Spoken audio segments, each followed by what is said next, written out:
ball down the field in little increments is extremely helpful for the business. So thank you to them. Irvine's Auto Repair, Grand Rapids Hybrid. You can find them at irvines.com, 616-202-5538. The mortgage industry keeps moving along. You can call the Mario Flores Lakeshore team of Van Dyke Mortgage at 231-332-6505. That's 231-332-6505. First time mortgage. Haven't done this before. You got 1,000,001 questions. You know, people that get into that boat, the first thing they're worried about is, I'm just afraid I'm going to ask the dumb thing. I'm afraid I'm going to look like an idiot. That is kind of thrown out the window with Mario. Make sure you ask him. Put that guy to work. Put his jolly ass to work today and ask him those questions. 231-332-6505. And I encourage you to bang on the door of other mortgage companies in and around the area. Talk to them. I promise you, Mario is going to win the sniff test every time. Now, there's lots of Van Dyke mortgages. That's all over the United States. But I'm talking about specifically the Mario Flores Lakeshore team of Van Dyke Mortgage. By the way, their whole staff, they're working. They're all working from home with the exception of, like, Mario, who goes into the office, sits down at the desk. In fact, that's his number, 231-332-6505. Thank you again to the Mario Flores Lakeshore team of Van Dyke Mortgage. These are difficult times. People are scared, not knowing what will happen next. Now, more than ever, we need to stand together and do our part. Stay home, stay safe, save lives, and we will get through this difficult time as one. Go to Lansing. Scream and yell. Act like a fuckhead. Get out of your car. Honk your horn. Waste your time. Spread the disease. Make something that is already horrible much more horrible. You are an asshole. It's true.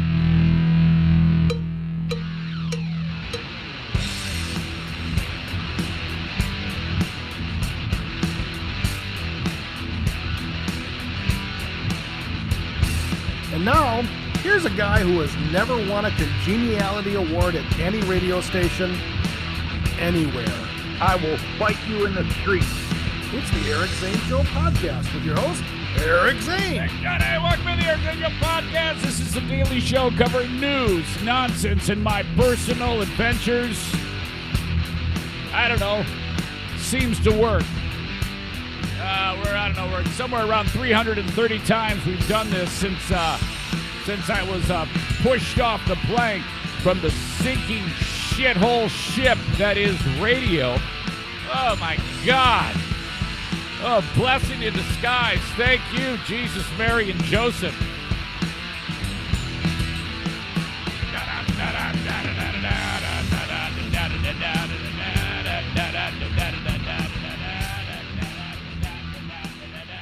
All right, I already. I'm looking at the comments. The folks are like, "Hey, Zane, what's up with the camera?" Yeah, I moved it a little closer today, so that's what's up with that. So and you know, I'm looking at it, and I'm like, this isn't a good idea. It's way too close. I look like you can see all the weirdo creases in my face, and all right, something different.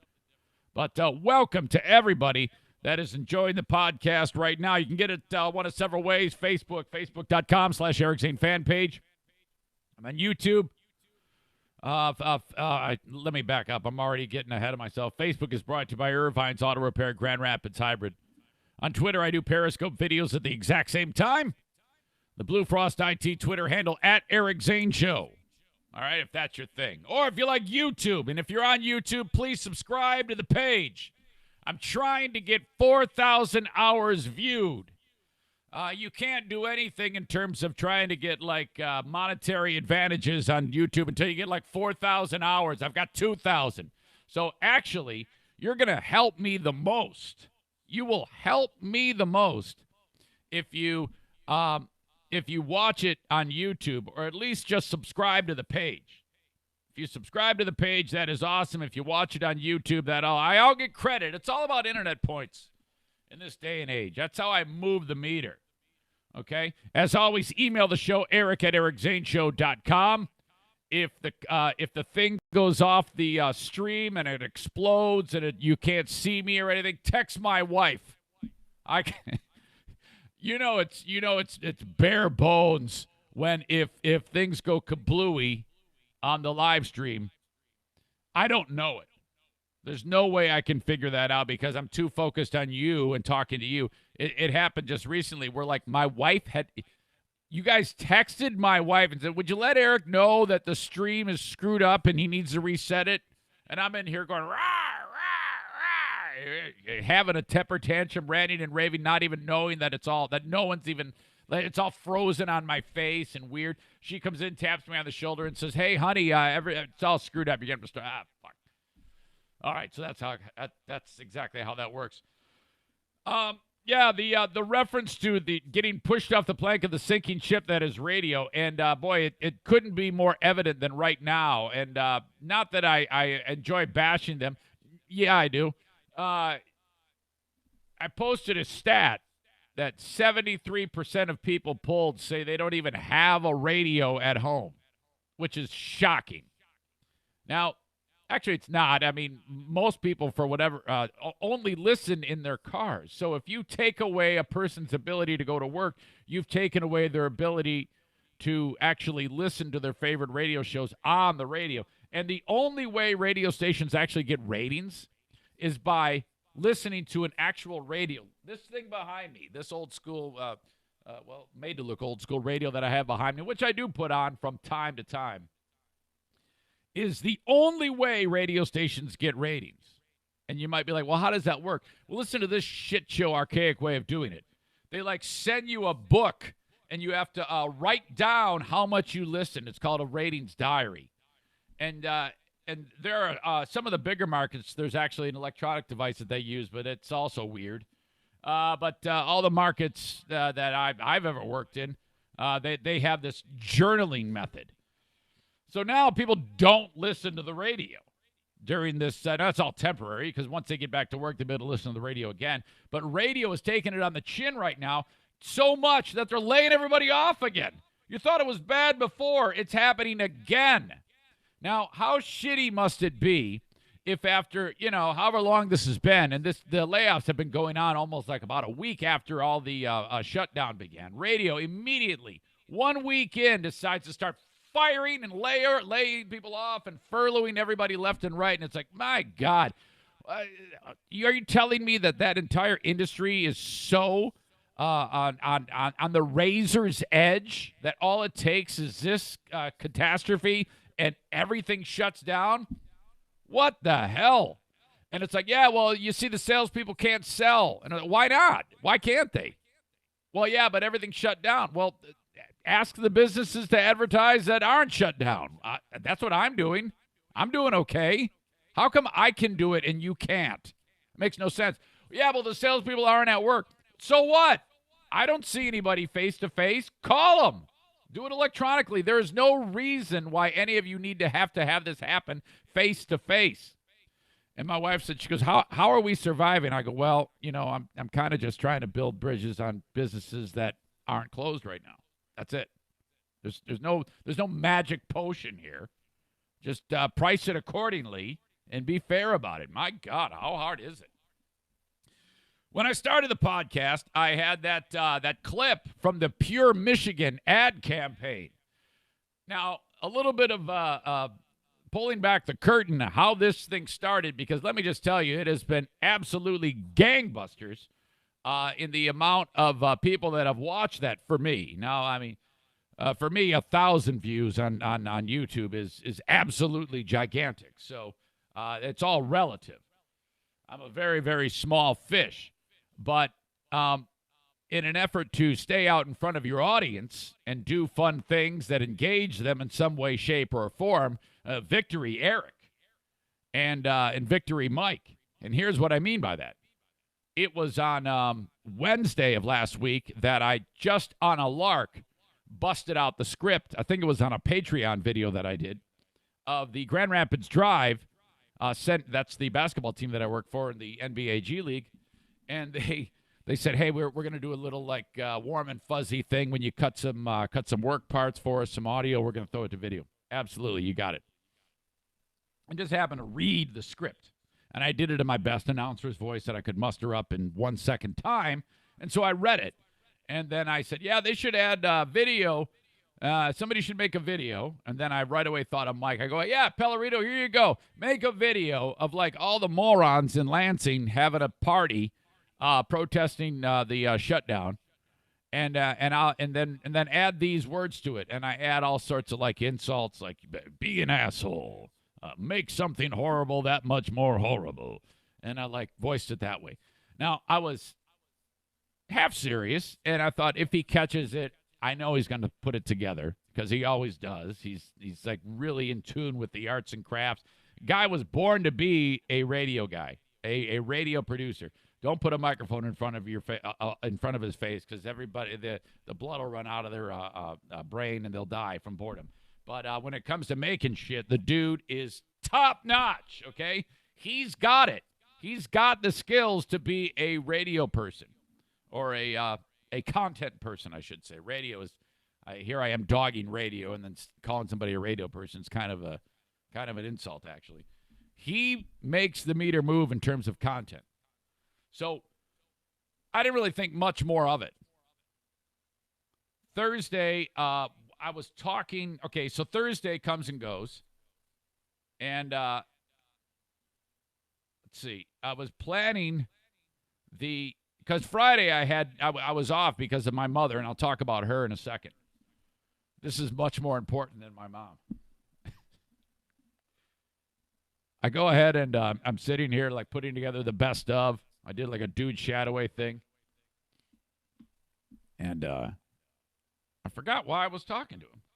But anyway, I was on the phone with him. He goes, hey, by the way, I sent you a little thing in Dropbox. You might want to check it out and post it right away while the iron is hot. I go, okay, it's timely. That means it must be something. It's obviously what we had talked about. And so the quicker you get that posted, because there was still a lot of fervor on that story about all those morons going to Lansing and acting like assholes. So, and then I had been on the hot seat earlier in the week with the revelation, which was not a revelation. If anybody who's ever listened to this podcast knows how I feel politically. But I put it in writing on Facebook, so that was all sorts of blowback and all sorts of butthurt and anguish.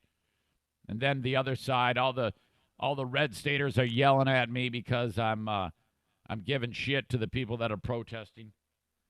And so, whatever. So I take that video, that Pure Michigan ad campaign, the spoof, and I posted it, and I made sure to write the joke about, hey, I just got this gig. God bless America, man. I'm the new pitch man for Pure Michigan. That's Tim Allen's gig,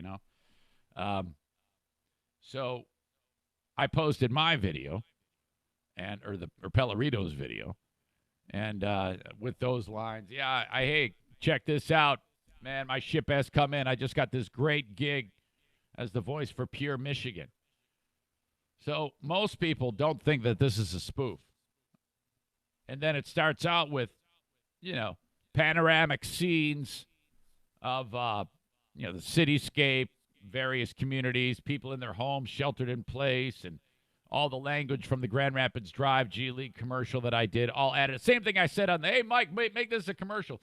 And then he segues into the images of these dumb shits in their monster trucks in Lansing with me calling them fuckheads.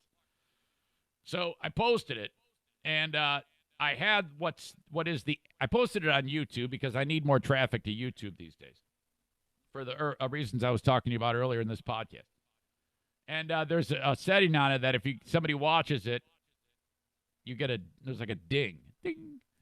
And I posted and I put my head down, and I had a feeling it was going to catch on pretty quickly. And then it's like ding, ding, ding, ding, ding, ding, ding, ding, ding, ding, ding. It's going apeshit. And I'm watching you can watch in real time it go up, up, up. It looked like the coronavirus going up, up, up, up, up, really, really quick. And within like 5 minutes, it had been viewed 1,000 times, which for Eric is a lot. So I went ahead and added it on there and posted it. Also linked it up on my social media. And off it goes. I was a little concerned about it because I'm still a little gun shy of things like that. Even though I've come out many times and said awful things about people that go to Lansing or people that hate me for who I'm voting for, which is Trump. So, despite all of that, I was a little bit apprehensive to post that damn thing. But off it goes. Too late now. Well, it's been overwhelmingly approved. Even the morons that went to Lansing, they seem to like it. I've gotten a handful of people that don't. Well, they're humorless idiots. That's what I say about them. And I'm just really, really happy with it. Sent it off to my brothers. They all thought it was great. Awesome. No big deal, right? Well, then it's remarkable because I don't really know how it came together for Mike on his end. I don't know what he did. It turns out that those opening cityscape scenes, I wish I had this information right in front of me to give proper credit, but I did credit it on Facebook and YouTube. All those opening warm and fuzzy scenes with people in their home, well, that was actually made recently by a person making a shelter-in-place video, typical make the cityscape and with nice language around it about how we need to be strong. And this man made that video. All of a sudden, I get a text message, and I don't know who this person is. I may have met this person sometime in the past. I'm assuming I did, but I don't remember. It said, Zane, this is so-and-so, and can you link up my original video? So I'm right away thinking, oh, my God, Pellerito used someone's video, which he does all the damn time, who just made it, and that person is like, I don't want to mess Zane up, but at the same time, that is my video. That's the impression I got.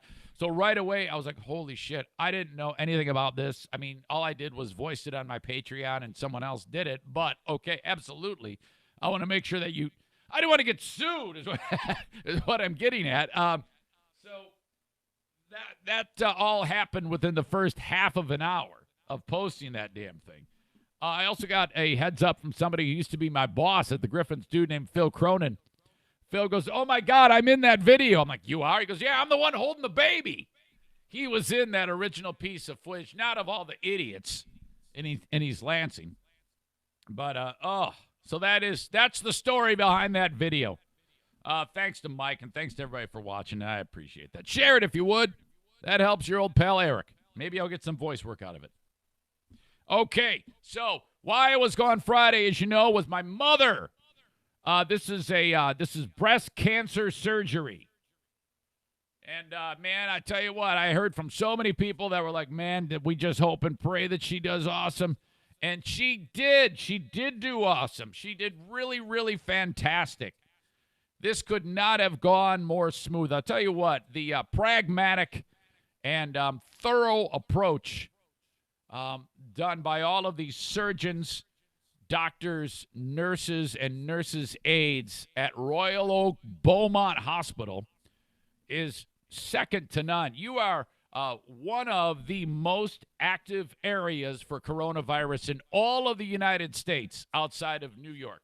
You know, you got New York, New Jersey is this huge mass of people, and the Detroit area was also like one of the top 3 or 4 areas hit hard in the United States, which, by the way, Michigan is flattening that curve rather quickly. Great job to all the people that have adhered by the rules, even though you've been bitching like bitches.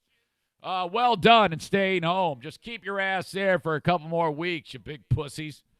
Anyway, this is the epicenter. It's a terrible, terrible place to be, Royal Oak Beaumont Hospital. You don't want to be anywhere near that hospital.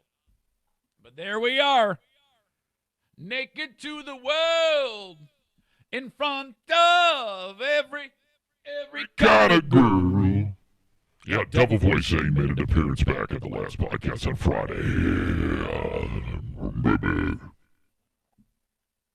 Spill the wine, dig that girl. I don't know what my problem is. So, my brother heads over there, picks up mom early. She's at the hospital 6:45. You know what I noticed about my mother is she's, okay, obviously, I've talked to you many times. Not obviously, but maybe you don't know. She has dementia. She's 84 years old. 83 years old, excuse me. And she seems to be, at least I only catch her at moments when seems like you're, I don't know, it's just, her personality is somewhat changing, and I don't know if it has something to do with it or what, but she's very easygoing now. I mean, I think at this age, maybe she's just at ease with her, and her spirit is at an absurdly compliant level. But I tell you what, man, when I was growing up with my mom, I mean, you better be on your toes and better be minding your P's and Q's, because if you get off the rails with her, she's gonna kick your ass. So it's just an interesting dynamic. I don't know, kind of tough to explain.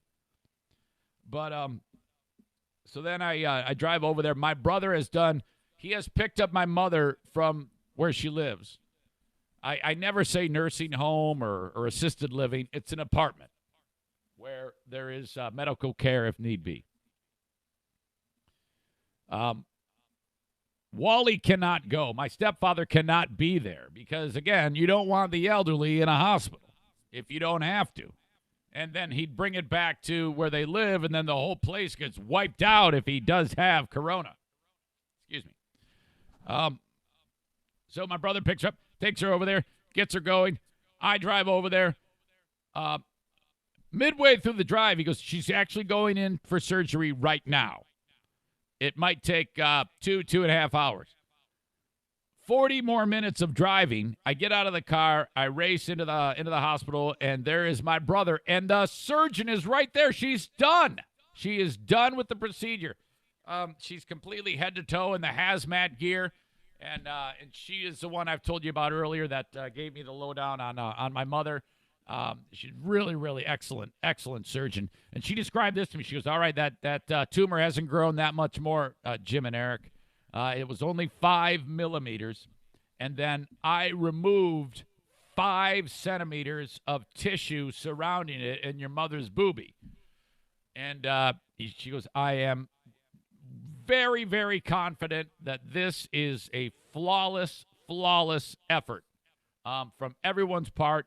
The words are very clear margins when they remove that material without getting too gross with it. And she goes, it just looks excellent. It looks really, really good. I don't foresee a lot of problems on this. And so we'll be in touch with pathology. They got to take that material out and have a good look at it. A handful of days, I'll be back in touch with you. And then that's it, man. That is freaking done. Yes. Hallelujah. Praise Jesus. So then Jim, okay, we sit down after the doctor leaves. And no joke, again, this is like one of the big, hardest hit hospitals in America. This lady who is like in charge of like the waiting area, she comes walking up. She goes, gentlemen, one of you must leave, like that. And she goes, only one person per family member can be in here. Or only one person per hospital patient can be here. And she's like standing there waiting for us to get up, one of us to get up. I go, of course, yes. Here we go. So Jim goes, I'll go. Jim gets set to go, and then we make an arrangement. He goes, you know what? I don't even need to be here. I spent time with her this morning. Why don't you take her home, and I'll go home? I go, oh yeah, absolutely. Give me the. They give you like a beeper when it's time to go take your mom home. It's like, at friggin' Red Robin. You know, you get one of those damn things looks like a coaster. And I go, all right, give me the Red Robin beeper. And he's off. He's gone. And I'm sitting there, you know, looking at the numbers go up on that video, answering hate mail, answering support mail. And then I spent the time, all right, Red Robin buzzer goes off. Let's go back and see Mom. There she is. And then I walk up to her, I go, Mom. She's coming out of the sedation. She goes, and I didn't want to confuse her because Jim was with her to start. And then here I am. Now, Jim and I look a lot alike in the face. He's like a little bit taller than I am. And so, and I'm a lot more handsome. So my mom is, I walk up to her, I go, Mom, it's Eric. Jim went home. She goes, and she's just staring at me. And I go, Mom, how are you? You did great. I gotta pee. Your mother has to go to the bathroom. I go, oh. Yeah, she can't go. I go, oh. Okay. So I'm trying. I go, Mom. All right. Yeah, they're gonna. And they go, we might need a catheter to get the system working. It for some reason she's not able to pee. Okay. So Mom, are you how do you feel? I gotta pee. Oh, God, it's like I'm talking to Tony Soprano's mother here. I'm like, all right. Okay. Yeah. So we'll get that taken care of. So a little bit of time passes, and they send me back actually to the waiting room. They go, we're good. There's a couple more things we got to do here. We called you back too early. No big deal. I go back, sit down. Red Robin beeper goes off again. I come back, and she's fine. She goes, oh, much better, Eric. How are you? I go, what? She was able to convince them to let her get up and walk to the bathroom. Who'd have thunk, right? And then she was able to pee on her own. So good to go, you know. Mom is then ready, and then it's just a matter of a couple more things. Her blood pressure was a little bit high, so they gave her some meds. We watched it drop, the blood pressure to an appropriate level, and then let's go home. That's it, man. Get dressed. So they get Mom dressed. I go get the car. I'm waiting up at the front of the hospital. They've got a real protocol. You can't go in and get them. You can't, walk Mom down. It's all get out, get out, get out, get out. Less time you're there, less chance you're going to get sick. Less chance you're going to get sick. And then that's it, man. Good to go. Get her in the car. Take her back to the place. And say goodbye. It's a little weird. You can't really give them a hug, and you can't go into the facility. But I had to give some instructions to Wally about my mom's aftercare. But she is golden, man. This couldn't have worked better. Oh my God! I tell you what, just absolutely flawless from top to bottom. Those pros at that hospital, faced with a high degree of pressure from all of this uncertainty, they had great attitudes, and I can't stress enough how superior the care was. So thank you. Okay, we got a lot to get to. The Open is brought to you by TC Paintball. I'm going to talk about them in just a second. But I do want to stress that I've got a great story that popped into my brain yesterday from when I was listening to one of Joe Rogan's latest podcasts. About 5-6 episodes of Rogan's show. He had Congressman Dan Crenshaw on, the guy who looks like a hitman in a porno, the dude with the eye patch. I'm going to talk about that too. But a story about shopping carts from Rogan brought something into my brain that I don't know if I've ever talked to you ever about. Maybe I have, but I know for sure on this podcast I haven't talked to you about it. So you must stay with me for that if you are enjoying the live element of the Eric Zane Show podcast and any one of my social media. And if you're listening to the recorded thing, don't skip this part. It's freaking amazing, all right? This is how the rubber meets the road. And I've got a small business shout-out to get to in a second. Hang on. All right. I got T-shirts, and it might be time for you to get a new one. An Eric Zane Show podcast T-shirt might be just what somebody needs if they want a gift. EricZaneShow.com. I've got all sorts of different styles.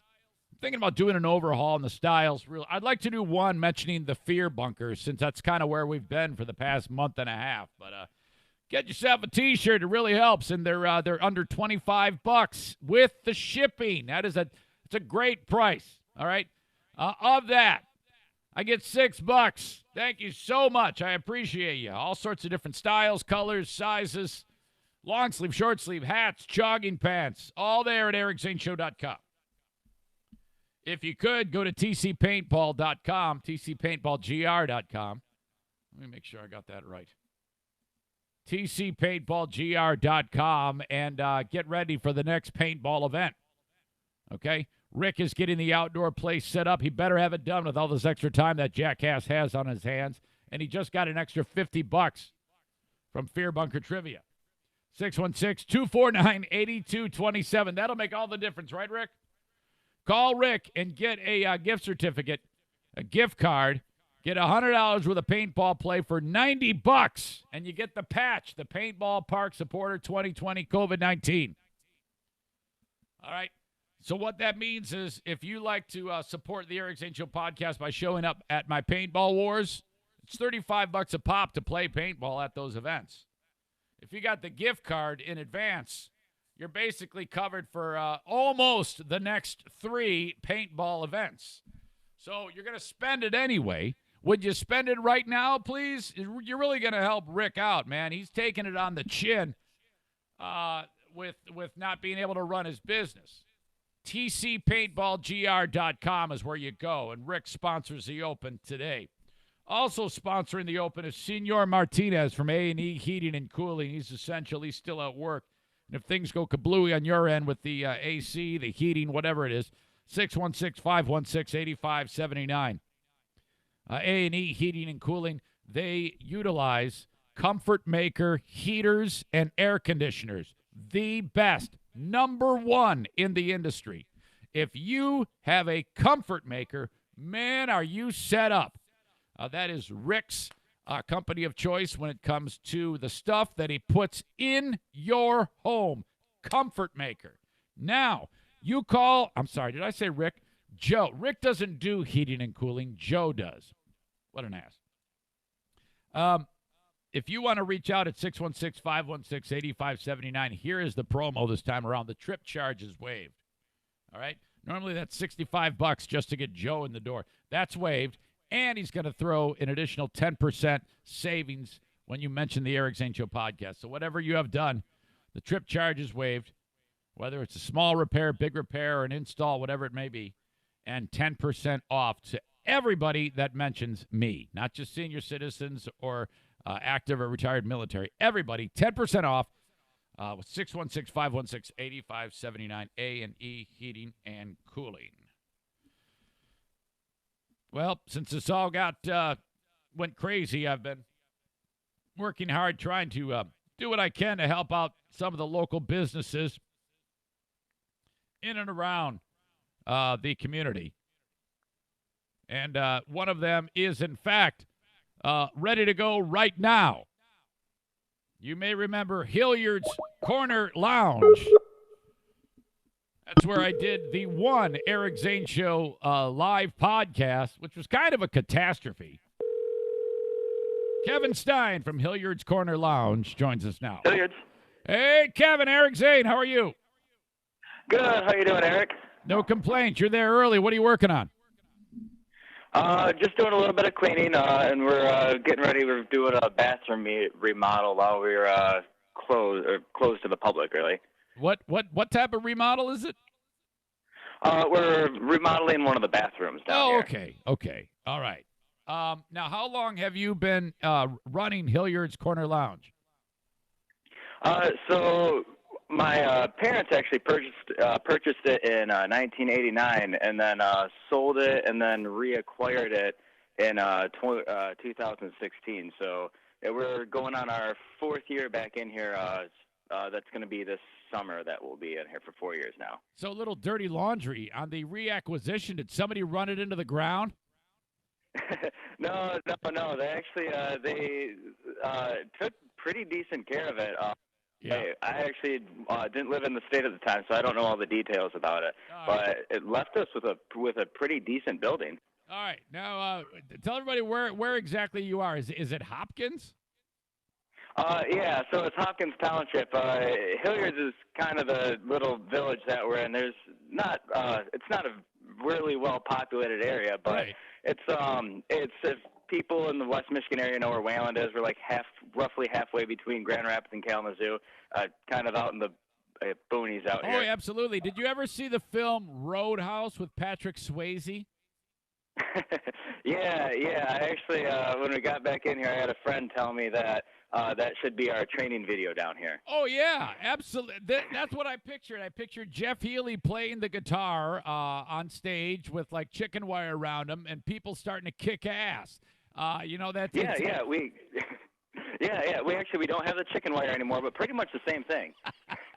I just had that vibe about it, but it was very comfortable, and it was my kind of place. The one time I was there, we had a nice group of people, and it seemed very welcoming and friendly. I have to admit, it like you have a handful of regulars that show up on a kind of like a normal interval. Yeah, we've got a great group of regulars and a really supportive community, and it was fantastic to have you down here too. I'm glad you felt so welcome. Oh, absolutely. That is my type of place. I mean, if I want to go anywhere, it's that type of setting. I wish it had. I was a little screwed up though because I think I bit off more than I can chew, and it was really funny because we had a fair amount of people that were there to hang out, but when I got there, I was like under the impression that I could do this whole show by myself. But what I didn't take into account was that the people that were there were some of those regulars who didn't really know anything about me. So I was a little bit intimidated because I was like, oh, man, I can't do my usual type of way I do my show because I didn't want to, like, piss anybody off or offend them. And some guy come up and stab me in the face with a fork. Yeah, I understand, yeah. But still, it was good to be invited out there, and you guys run a great business, awesome menu, friendly staff. It's a great spot. I want to encourage everybody to check that out at one time or another, Hilliard's Corner Lounge. But you are still doing business right now, right, during the COVID-19 pandemic? Yes, we are. We're open. Yeah, we've changed our hours up a little bit. We're open Thursday through Sunday. But yeah, we're still offering, call it, give us a call and we'll take the order and you can come in and pick it up. Or for the people in the, Door, Hopkins, Hilliards area, we are running a temporary delivery service as well. Oh, nice. And if you just go to Hilliards, that's HILLIARDS, cornerlounge.com. It's a nice looking website. You got all the whole menus there ready to go. You just call you guys up. They'll just call you guys up, order it, and then you're in business, right? Yep, absolutely. Yeah, like you said, the website, and then we've also been taking orders over Facebook Messenger as well. So you can find us on Facebook as well. Okay, so just search Hilliard's Corner Lounge on Facebook. Good to go. I'll link all this up in the comments of the podcast, and who knows? Maybe somebody will order something nice. And off you go. That would be fantastic. All right, buddy. I really appreciate you. Give my best to everybody there. I know everybody's been working very hard as best they can, and you've been put in this compromising scenario, but you're making the best of it, and I applaud you for that. And it won't be long till we're past this, okay, Kevin? All right, yeah, sounds good. Thank you so much for the call, Eric. I really appreciate it. Oh, Kevin, it's the least I could do. Give my best to everybody, and I'll talk to you down the road, okay? All right, sounds good. Thanks, Kevin. Kevin Stein from Hilliard's Corner Lounge in beautiful, well, I guess he said it's actually called Hilliard's, this little village area, but in and around the Door, Hopkins area, Wayland. You can check them out. And great food, awesome atmosphere, friendly folks. Thank you to them. All right, so Zaniac John from Jennison, he probably will be like, don't call me that. I'm a butt. John, who is the dude who does all the music on the show with his awesome virtuoso guitar playing, said, hey, man, you should check out Rogan's podcast with Congressman Dan Crenshaw. And I'm like, all right, yeah, I'm heading back from seeing my mother. It's not a bad thing. every time, most of the time when I listen to Rogan. I like it. Here's one observation about Rogan. It seems like no matter who he talks to, let's just say in the political forum, he ends up he seems like he is a fan of them so much that he would like vote for them because, it's weird because he liked Bernie Sanders, so he endorsed Bernie Sanders, okay? And then he speaks with Dan Crenshaw, and it seems to me like he's so about Dan Crenshaw that if Dan Crenshaw were running for president, he would vote for Dan Crenshaw, And I think that that's a little bit weird because he challenges to some degree, but Crenshaw is so prepared. And I don't know, man. It was one of the best damn things I've listened to in a long time. I'm a fan. I'll tell you this right now. If I had to choose between Crenshaw and Trump right now, I would vote Crenshaw. He's smart as a whip and very easy to listen to. I mean, I'm not the smartest guy in the world, and I follow what he was saying. You should check that out. I don't want to spoil anything for you, but I want you to go to Joe Rogan's podcast and scroll to it was about 5-6 episodes ago to when he had Dan Crenshaw on. That's the guy with the eye patch from Texas who Pete Davidson said he looks like a hitman in a porno, which I still really like that joke. Crenshaw was in Fallujah. He's, I think, a Navy SEAL. Not sure. But he got hurt in combat. I think a bomb blew up in his face. And he's got a book out called Fortitude, so he's been making the rounds. Sounds like a book that I would like, and I think I'm going to buy his book. I'm pretty excited to read it, actually, after listening to him, which is why people do publicity, because it's like, I think I'm interested in that. But anyway, these guys had a great conversation. They were talking about coronavirus and COVID-19 and socialism, and made a lot of great points. And I was like, yeah, I really like this guy Crenshaw. So while they were discussing this, they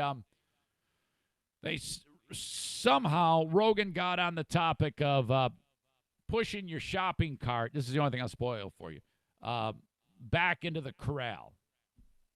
That how even just doing that gives you a sense of worth, like you did something. And it was kind of funny because he went on a mini rant, which I love the rants. Was about get your fat ass in gear and walk the fucking thing back, asshole. And he even said, I push it all the way back to the store. That's what Rogan is saying.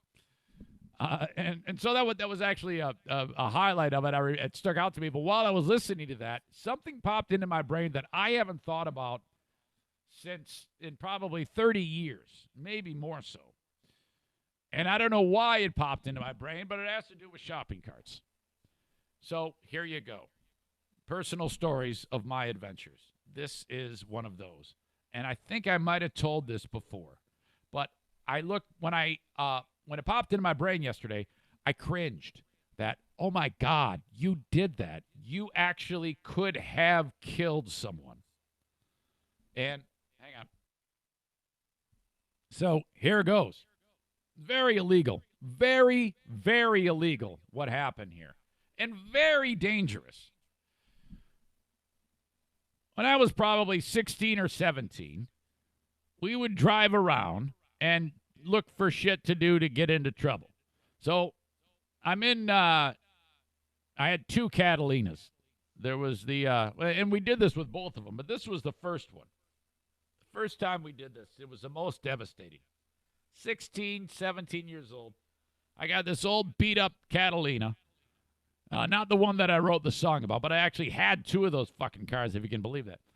So in the first one, we figured out that the front bumper is, it had, it was first of all, full metal bumper, chrome, and it had a point on it as part of the grill. If you were to look at the front end of a Catalina, the grill was actually or the bumper was pointy.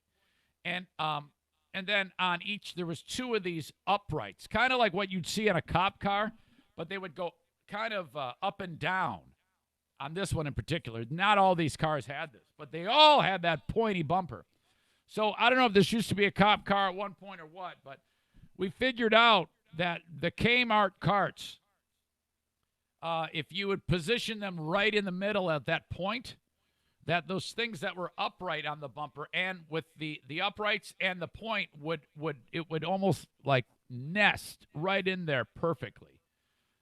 And then if you slowly step on the gas, it wouldn't roll. It would just kind of get up to speed as fast as you were going. So we would get these carts rolling at, 50 miles an hour. And then we would touch the brake, and the cart would then take off and then hit like the edge of the parking lot and go flying into the air, into the bushes. So we did this for, once a night on a weekend. So we'd go to Kmart, do it on a Saturday night. It would no doubt destroy the cart, which those aren't cheap. So that's stupid enough. And then, maybe like a couple weeks later, we'd do it again. Well, then we came up with the idea of, this is right. This is, I don't even think the store is still there. It might still be. But in Warren, Michigan, on the corner of 13 Mile and Shaner is where this Kmart was. I'm saying that for context in case anybody is familiar with the lay of the land in that area, or in the off chance that you were actually at that store, you'll know. We decided we wanted to up our game. And the idea was do all what I just said and get it up to speed, except we're not going to push it to the edge of the parking lot where it would hit a sidewalk and go flying. We're going to push it into Shaner. And we did. We got up to speed, and, there's the driveway where you pull into the parking lot. That's where we're racing towards. And the idea was slow down, let it go down the ramp and directly into traffic. Now, what the fuck is wrong with me? This is so dangerous. And we did it. And I'll never forget it going, and as cars are coming, one of them is in danger of hitting this thing and causing a massive pileup. But we actually did that. And by the grace of God, the thing is in the street with cars going towards it. It actually goes like in between where cars would be passing, gets all the way to the other side of Shaner, hits the curb, and flies onto someone's lawn. Flat out miracle, nobody died. You think you've done stupid shit when you were growing up? We weren't even drunk at the time. We hadn't even started drinking then. What I mean by that is we hadn't yet started to experiment with alcohol in any way. We were stone cold sober doing this. I can't say that I never drove drunk, but at this point we hadn't even started drinking. Unbelievable. Horrible. Saw a film over the weekend that I want to tell you about. This is my review of a film on Netflix that a lot of people are talking about. And it is called The Platform. If you saw it, you're going to be like, oh my God, he saw The Platform. He's going to talk about it. Yeah, I'm going to talk about it. I'm not really going to spoil anything on this film because I want you to see it. Tell me what you think. But boy, it was awkward. There was a lot of awkward in this. I am hating the fact that, it's everybody gathered around. It's with the exception of Jim and Aubrey and the kids because they live in their own place. But Jackie and Justin are here, so it's Jackie, Justin, Diana, Madison, and me. And I'll tell you what, awkward in that regard, and awkward also because of Jacqueline earlier in the weekend. I just can't take it. That next. I'm on Patreon, okay? You can go to patreon.com/Eric Zane to do an extra bonus podcast each and every day. Gives you a chance to play Fear Bunker Trivia. We played again on Friday, and man, was it great. Had so much fun. All 10 of you. Everybody was there. Rick from TC Paintball was there. I don't want to spoil it for you, but I'm going to post it, the video of it, later on today. I didn't get a chance to do it because I kind of got away from podcasting for the weekend, but it was fun, man. There was also one moment of awkward where somebody got in trouble with the missus. And, oh, boy. We were like, uh-oh, what's going on there? He's getting his ass kicked. Holy smokes. Great fun on Fear Bunker Trivia. You can play on Patreon if you sign up. Patreon.com/Eric Zane. Every day, another new podcast for you. All right, Kent County Health Department, they're on board making sure that everybody has food during the pandemic. 616-632-7200. If you qualify for WIC, please do that. They've got a frequently asked questions page on my website. Get all the information you need, and you can get free food, man. That's what we pay into it to make sure it's funded. You might as well utilize it. 616-632-7200 for the Kent County Health Department. It doesn't. I mean, you can call any health department, and this is a thing. This is a national thing. So get on board. Thanks again to Jason from JM Synthetics, online at jmsynthetics.com. They sell AMSOIL. They invented synthetic motor oil. They got everything you need for your DIY projects. Call Jason at 616-747-0233, and he can sell it to anybody across the country. So that is where you go to get your AMSOIL, jmsynthetics.com, or click on his link at ericzaneShowPodcast.com. And finally, Blue Frost IT, man. How about that? In business for small and medium-sized business. They are the managed IT service provider for this show. 616-200-8550 is their number. They have greatly reduced their hourly quick fix break rate. I know it's a lot of words there, but it costs a certain amount an hour to get these guys to show up at your place to help you out.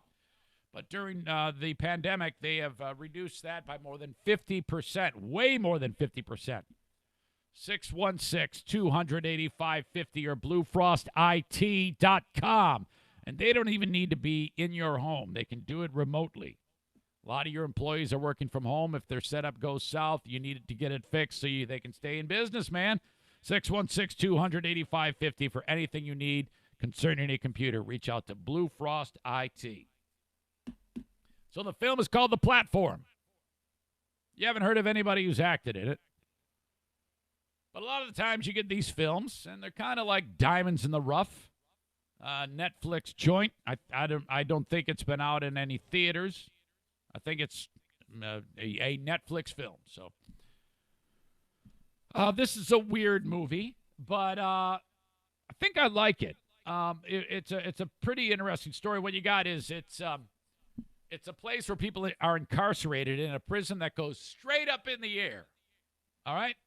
And you're in a cell with another prisoner, and there is a large rectangular hole in the middle of the floor, and you can see down to the next level where the next level of prisoners are. So you're looking down going, hey, guys, how's it going? And you can look up and say, hey, guys, how's it going up there? Okay, so it is set, and then who knows when it's set, but you get these people that are in this prison. And there's different levels. So if you're at the top level, you're in a good spot than you are in the bottom level. There's many, many, many, many levels. And the reason why you want to be on top is because when it's time to eat, there's this table that is lowered down. And on level 1, it's loaded with this awesome amount of food. So the people that are the prisoners eat at this table, and then after a handful of minutes, the table goes down to the next level. And it's the same table, except there's a little bit eaten off of it more each time. So by the time it gets to the bottom, there ain't shit on that table. So that's the film. So you get the idea of how these people act based on where they are on the level. And all sorts of craziness goes on in each level based on the food. The main guy who's in the film, he starts out his time in this prison system, and I'm just going to cut to the awkward, because at one point there's a montage of him passing the time. There's not really a whole lot to do in the prison. And so it shows him like reading a book, and it shows him maybe doing some jumping jacks, maybe stretching a little bit, maybe doing some yoga. And now imagine as during this montage, you see these brief moments of him, doing a second and a half of yoga, him eating, him washing his face. It shows him sitting on the toilet, doing some push-ups, and it's all like short little intervals, one after the other. It's a montage. And then you see an image of him laying down on his bed and his hand feverishly pounding his pud. Under the sheet. So, it's just these horrible, horrible moments that keep surfacing. And it's like, I so hate this.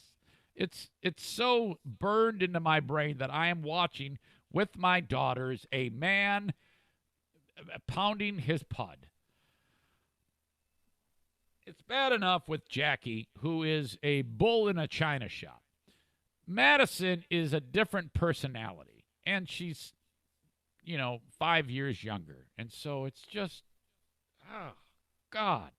I don't know if anyone, I think only a lot of you are laughing at this. I realize. But man, do I cringe. And then Jackie, of course, when that moment hits, we're all looking at it. And Jackie says 5 words. Oh, look, he's jacking off. Fuck. Why? Oh, look, he's jacking off.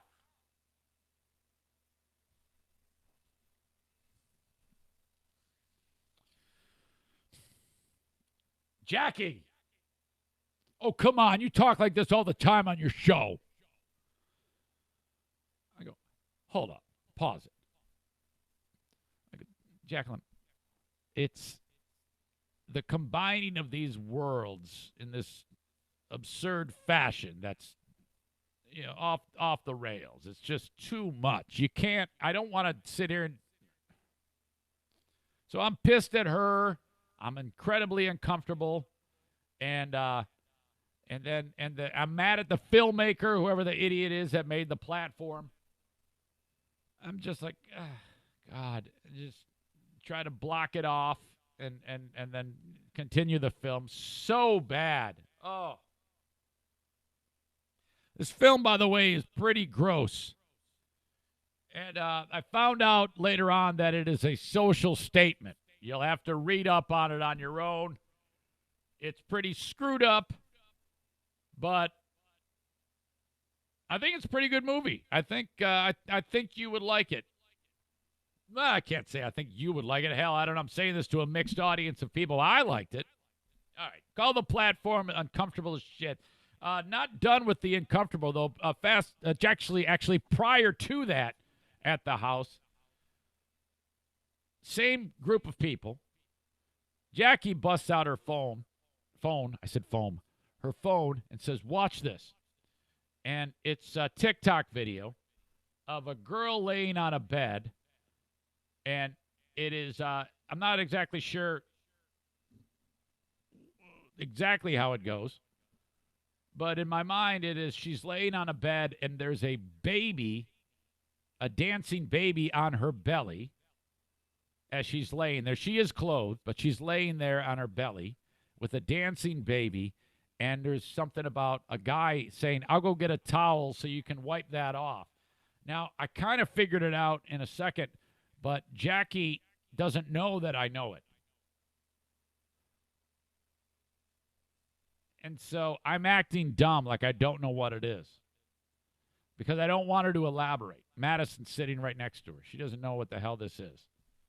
Diana doesn't know what this is because she's clueless. But Jackie and I know what it is. She obviously knows what it is. Justin's standing right there. He knows what it is. And she's showing me this horrible thing. And I'm like,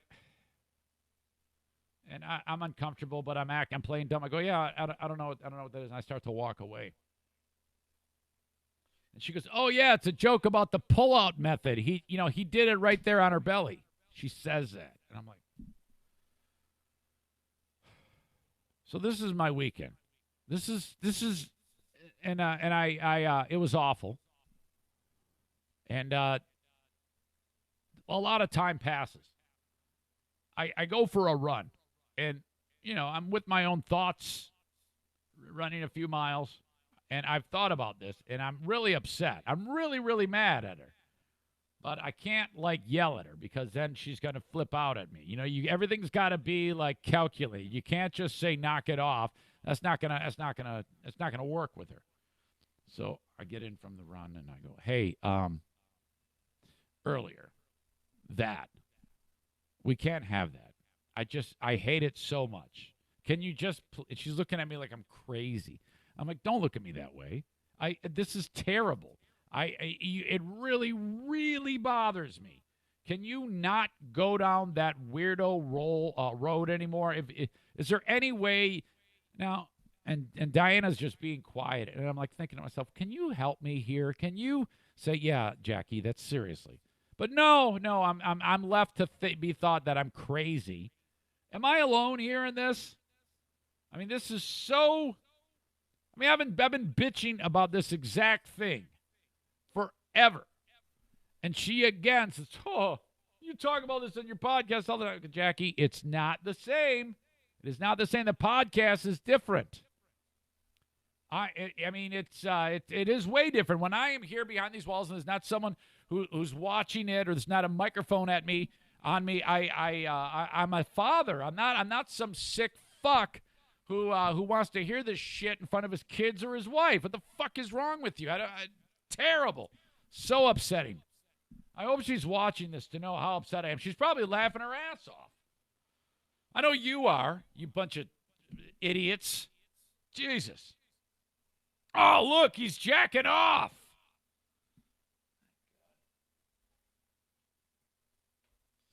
All right. I don't know if you heard about this, man. This is a totally different topic. So, McDonald's is around the world, and they're in China. But, man, this is really bad. McDonald's is all right, hold on a second. Wuhan, China, McDonald's. You can't do that. I don't know how this happened, but, first of all, I can't picture, anybody other than Chinese people living in Wuhan, China. I don't know why, but it just seems strange to me that there would be anybody other than Chinese people. I had never heard of Wuhan, China, where the virus began, before the virus. So, in my mind, it's all just a bunch of Chinese people living there. 9 million of them. But it stands to reason with the town, a city that big, that's absolutely huge, that there would be people from all different, from everywhere that live there. Who knew, right? Well, there's a black community. Black people live in Wuhan, China. By the way, I found out on social media that you cannot say the term "the blacks," and I think I knew that. I just hadn't really given it any thought, because I don't really go out of my way to say, yeah, look at the blacks, because it just the hairs go up in the back of my neck that I've done something wrong by saying that. And so there was somebody who made some post I saw over the weekend and referred to black people as the blacks. And they got their ass kicked over it. So I was right. But they're not doing it that bad in Wuhan, China, but this is still pretty terrible. The post from a Twitter handle @BlackLivityCN, or known as Black Livity China. They took a picture from that handle and posted it on Black Livity China. They write this. Again, for those still in doubt that black people, and particularly hashtag Africans in China, so there is a sizable population there, are being targeted, we feel it is our duty to share this. This happened just before the weekend got started. A sign at a McDonald's restaurant seems to make this perfectly clear. Let me hold on a second here. The sign says, "We've been informed that from now on, black people are not allowed to enter the restaurant. For our sake of your health and of your health consciously, notify the local police for medical isolation. Please understand," and then it's cut off. Oh my God. So McDonald's was like, "Oh boy, this is not good." They said in a statement to NBC News that the sign is not representative of our inclusive values and was removed. That's remarkable that McDonald's can make something happen politically like that, I guess, or maybe more culturally, and you can't even do anything against the government. The restaurant's been temporarily shut down due to further educate managers and employees on our values, which include serving all members of the communities in which we operate. Racial tensions between African Americans and locals in that area have escalated since Chinese officials recently warned about the rising number of imported coronavirus cases. Oof. My God. Good luck there. Horrible. All right. More coming up. Not exactly coronavirus related. In fact, it has nothing to do with it. But, yeah, I've kind of only touched on it a little bit today. But I will say that it's a little bit weird because, again, I'm in that odd spot where I really support the lockdowns. And I have a problem with people that are raising hell that they exist. Understanding fully that I know that they're out of work and all this stuff. But, it's working. And it's the economies are going to slowly be reopened in the coming weeks as if it continues to go in the positive direction that it has gone. Hospitalizations are down. Infected cases in a lot of communities are down. Not all of them. I know New York, New Jersey are seeing drops in all of those regards. Michigan is falling quite a bit. They were number 3 with a bullet for the longest time, and they've been surpassed by other states because the social distancing and the lockdown is working. There was a story going around about how, you know what? We're getting studies showing that a lot more people have antibodies for it. More people have had it than we know.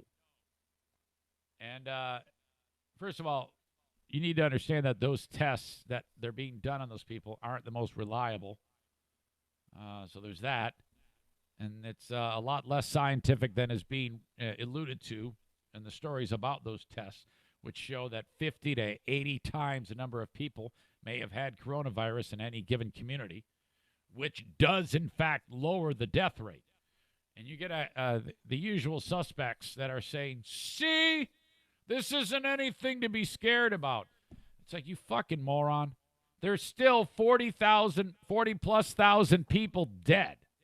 You extrapolate that times 6 for a year, you're still looking at that many 100,000 people killed because of this. See, it's not that big of a deal because the death percentage is lower. No, it's still big of a deal. That's not good news showing that a lot of people have had it, which is not even for sure that is a thing. But I do feel confident that in the weeks coming, the restrictions will be eased to some degree. You know what I don't think helps is when the president tweets, liberate whatever state. That was bullshit. He is behind the quarantine. He is behind the lockdown. He is saying, good job, states. Open the states governors open the states when you think you're ready. He said that. So why the fuck would you then tweet out, liberate Michigan? That is such bullshit. Yeah, go ahead. Follow those orders. Listen to your governor. And then he tweets out, liberate Michigan. That is absolutely enraging all these hilljack buttfucks that I've been making fun of for the last week. That is emboldening them to be troublemakers and assholes as this all starts to die down. That doesn't help in any way, shape, or form. This is the shit that I am quick to criticize, at the same time saying that I am going to vote for that guy. But I'll tell you what, that's a knock on him. And who knows? Knock it just one too many times, and you'll have me running to the other side because of asshole bullshit like that. Absolutely horrible. Huge mistake on his part. He needs to shut the fuck up. Horrible. I got one more story for you. It is about NASCAR. Remember dude who said the nasty things? Kyle, what is it? Begins with an L? Doesn't matter. Guy who said the nasty thing. I've got an update. I'll get to that in a second. That would be Kyle Larson. Stand by. Coughing into the elbow, sniffing, sneezing into the elbow. So key. I do cameos. Would you do me a favor? Hire me on Cameo. I just did it the other day for birthday girl Andrea. Hire me on Cameo for your dumb shit friend who thinks that the coronavirus is all a hoax. Who's saying, yeah, let's get back to work now. Fuck it. Hire me on Cameo to blister that stupid bastard. Cameo.com/Eric Zane. We'll have some fun with that. Cost you $15.99. All right? Cameo.com/Eric Zane. Let's do a few of those today to some stupid bastard. I'm on board with Terrytown RV, terrytownrv.com. Go there and shop, man. Camper, travel trailer, fifth wheel, motorhome, Class A, Class C, folding camper, all there. Sprinter van. Massive inventory online, terrytownrv.com. You can shop in the comfort of your home. If you want more information, they can help you. Now, I understand you're definitely going to want to see that bad boy before it's all said and done in person. That day is coming. But get the ball rolling now. Check out the one you like and get a phone call from whoever is manning the phones at Terrytown RV, and you get some information on it. Just get the ball rolling. It doesn't mean you have to buy the damn thing.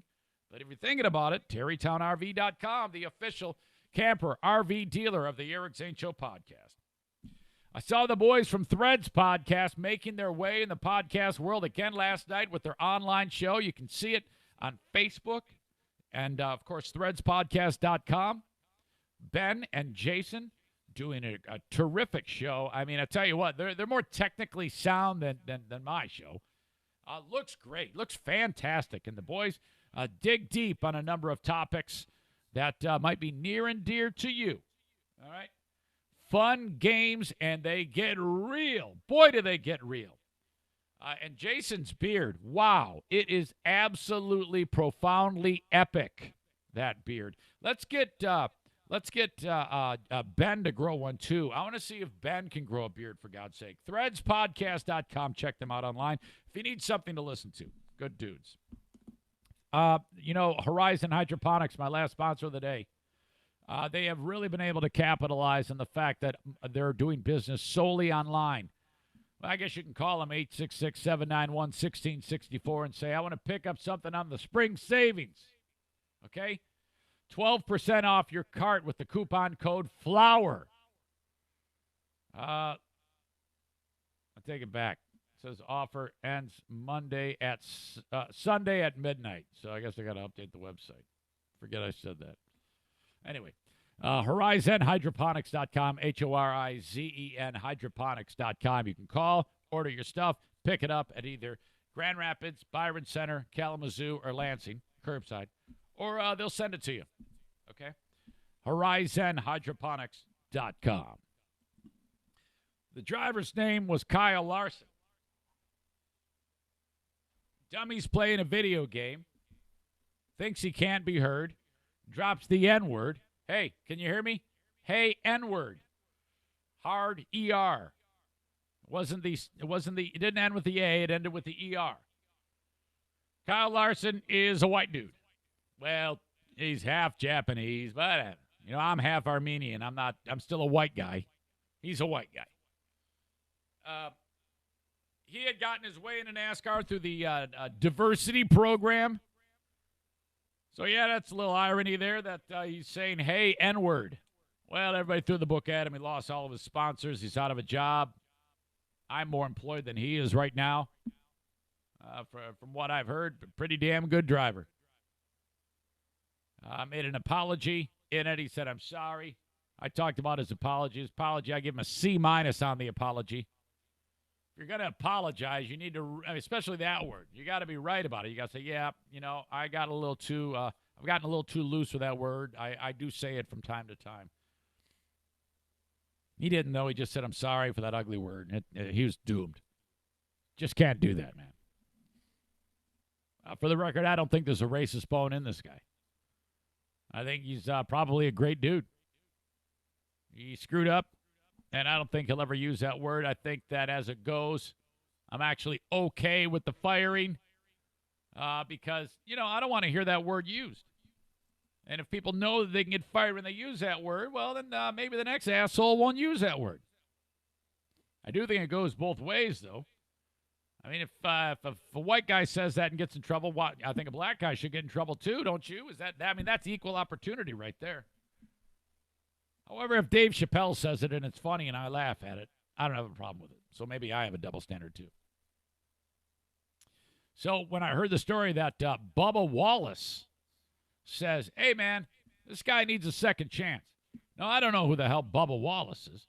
The only thing I knew about Bubba Wallace is that he was playing the same damn video game a week before with the folks at NASCAR, and he had a temper tantrum, and he rage quit in the middle of the game and lost his Blue Emu sponsorship. So all I saw over the weekend when I was doing yard work, that Bubba Wallace says that Kyle Larson should be able to get back after it. Stand by. The only thing I thought was, oh, great. Some racist guy is saying that this is going to get bad for Bubba Wallace. So, I'm picturing this hillbilly dude, Bubba Wallace. The name Wallace is, I think of Rusty Wallace, who was another hillbilly driver. He's an old-timer now, but, he's a good old boy, Rusty Wallace. So right away I'm thinking that Bubba Wallace must be like Rusty Wallace's a brain-dead son or something like that. So, he's going to get in trouble by saying, oh, no, Kyle Larson should be able to come back. Who cares that he said something racist? I'm Bubba Wallace, and I'm a Confederate flag waving hillbilly. Fuck yes. Of course I think that he's a white guy. His name is Bubba Wallace. So first of all, anybody named Bubba is a white, racist, flag-waving son of a bitch, right?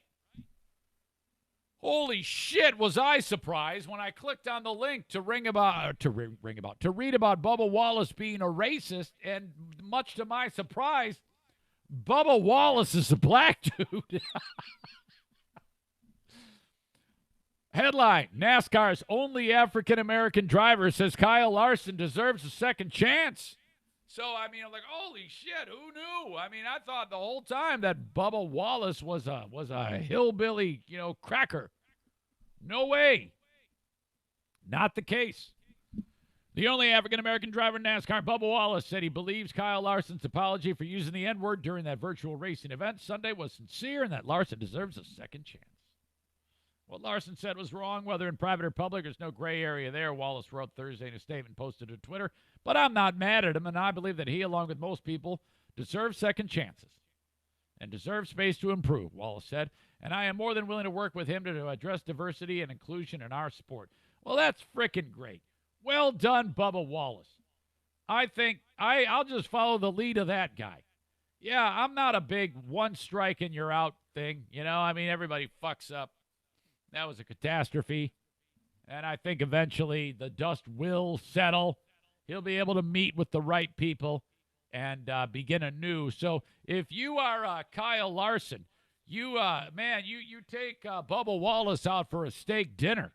That is absolutely fantastic. 26-year-old Wallace said he also believes NASCAR is doing a lot to promote equality. The 26-year-old, quote, didn't want to be involved in public discussion of the Larson incident, but felt he had to say something. He wrote, NASCAR's been doing what it can to get away from the racist and redneck sport labels. He wrote, diversity and inclusion is a main priority for the sport across every team, every car, every crew member, and employee. Well, there you go. Not bad. I can live with that. At the end of the day, he did screw up. Even if Bubba Wallace hadn't said that, I still would be like, come on, man. Let the guy back into the fold. It's going to be okay. I don't think he meant that. All right.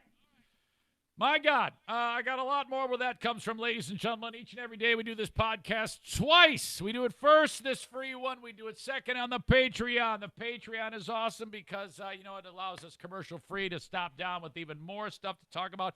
On today's podcast, you remember that Pastor Tony Snell from Louisiana? I actually got the guy on the podcast, called him out of the blue, and he picked up. He's a dude that's been defying all the orders in Louisiana to stay quarantined. He's one of these assholes that, he's just grifting all these people of their money. You won't believe the balls on this guy. This one, it has more to do with money, dollars and cents, than it does congregating at his stupid mega church or whatever it is. This guy is such a piece of shit. I'm actually regretting not screaming at him when I had the opportunity to get him on the podcast.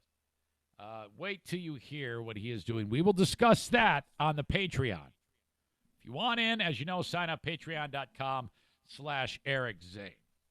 Took a huge hit over the weekend, all this last week on Facebook and all the other social media. Everybody's heading for the hills. They all think I suck tons of dick because of my outspoken nature about how it is and how it is right now in the world. But fucking take it or leave it. That's the way it goes. I'd appreciate it if you follow me on Facebook, Twitter, subscribe to the YouTube, subscribe to the podcast, subscribe, rate, and review on the podcast. All those fun things help me out. Thank you so much. As always, email Eric at ericzaneshow.com. Questions, comments, concerns, complaints.